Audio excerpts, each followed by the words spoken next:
Now, if you've been following my channel for a little while, you would have heard me mention this word, a stylization, a lot. But I just realized that upon watching my content, that I never really explained what exactly I meant, because whenever I say it, I'm usually thinking of a lot of different things at once, and I can use it to refer to many different things at once. So I decided I just gotta make a quick little video explaining stylization according to Andy Mush. So thanks for joining me, and let's begin.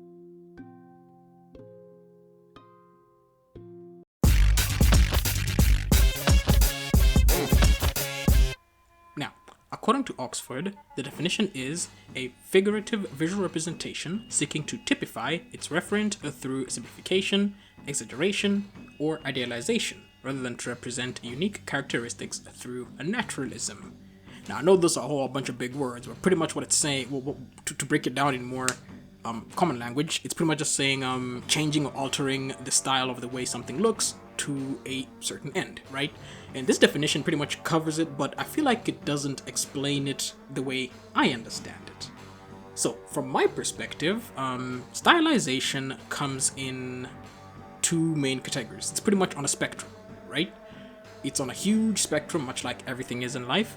And on the one side, you have realism, and then on the other side, you have like cartoony / stylization, and everything in between, right? So with that, the two main aspects that stylization happens in for me is stylization in form and stylization in shade. Now, here's what I mean by that. Now, I've been looking at this through the lens of 3D art, but this is also applicable to any other media of art. So, as I said, on the form of it, this is pretty much the shape, okay? Just how the shape is, almost as a colorless or shadeless silhouette, right? So right now, with the form, you determine, what's going to be, if it's going to be exaggerated, or it's going to be realistic.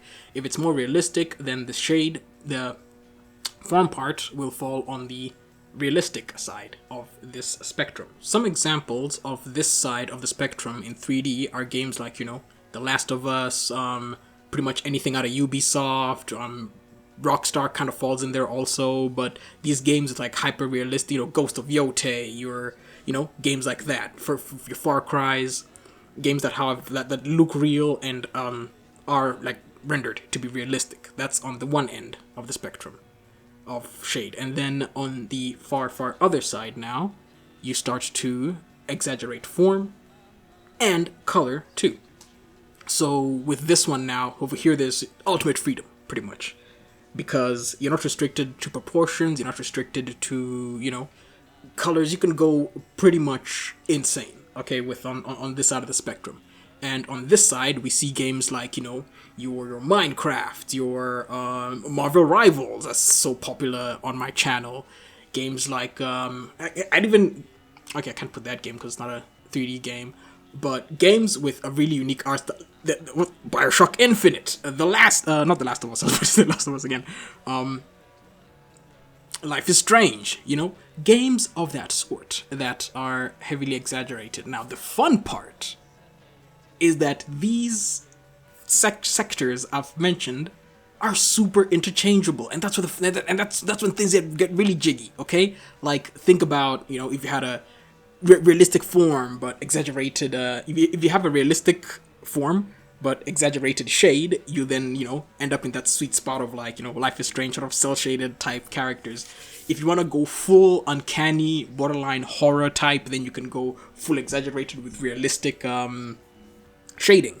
But the realistic shading though is very limited in that if you apply it to the other side, it doesn't become a new interesting thing. It starts looking kind of weird, but not weird bad, like the exaggerated, because your mind already associates that realism with real life. So seeing that realism being put on something that's a bit exaggerated can be a bit of a bit weird, but if you know how to use it well, you can do some really, really cool stuff. Another game I'd like to mention is Zelda. This is a game that both has the form and shade revved up to 11, and it looks absolutely gorgeous for it. If we move the form scale a little while keeping the shade exaggerated, we end up with a No More Heroes or Borderlands type art style, that cel shaded art style, where the characters are a little more realistic looking than the ones in Zelda, but still heavily stylized. And if we push the form scale even more, we end up with a Hi-Fi Rush or even the Prince of Persia 2008 remake type art style. But as I said earlier, this isn't just limited to games. So I'll apply to some popular 3D or CGI films just to see how it looks. The scale doesn't get affected by console generation, by the way, as you can clearly tell the difference between a game that was going for realism and one that was going for a unique art style, even as far back as, the 90s or, the 5th and 6th gen. You can see it very clearly. We'll start with the big kahuna of 3D films, Toy Story. I'd say it looks like this on the scale because this was as realistic as I could get a feature-length film in the year 1995. It blows my mind that this film came out in 1995.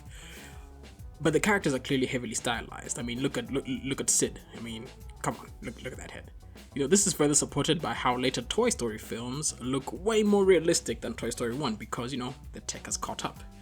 And this same scale can be applied to all other Disney films because ever since Pixar, they as soon as they landed that look, they just ran with it like crazy. But when it comes to one of my favorite 3D animated films, Final Fantasy Advent Children, it's a no-brainer where this falls, but I'd move the stylization scale a little bit because it wasn't made to be like fully realistic.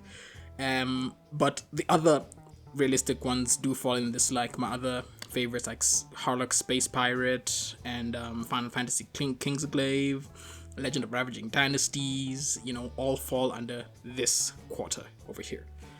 I'd put K-pop Demon Hunters like this because of how exaggerated the characters are and how they're built, but and their expressions are also very exaggerated, but they're shaded in a semi-realistic way, as in the lighting is realistic, but the textures and stuff is clearly meant to be more like painted, more like shaded.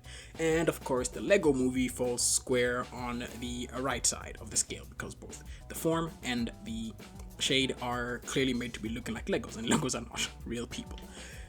I'd put a film like The Last Prince of Atlantis square in the middle because, again, not too real, not too stylized, and same thing with the textures because these are clearly not like super realistic. But Jack and the Cuckoo Clock, which I strongly recommend you check out, this movie is freaking awesome, hits the real shade exaggerated Uncanny Valley sweet spot like a boss, so it goes smack dab in the middle. And Kid Cudi's Intergalactic would be heavy on the exaggeration side, but not as heavy on the form. So sure, by now you kind of see how this works, or at least how I see it. So yeah, that's pretty much how I understand how I view stylization. But remember, these are not strict rules to be followed to the letter, or it's just more of like a thought suggestion. It's not meant to categorize or put media into certain boxes, but it will help in understanding and describing the media we enjoy a little better, maybe to ourselves and to each other. But yeah, I'm just talking about 3D, talking about what I love. But anyway, if you want to make some augmentations or suggestions, or if you think I'm totally full of crap or whatever it is, just feel free to let me know in the comments. I try to reply to as many as I can. I'm not that big, so I'm probably going to reply to it. Anyway, I'm Benny Bush, and I'll be seeing you in the next one.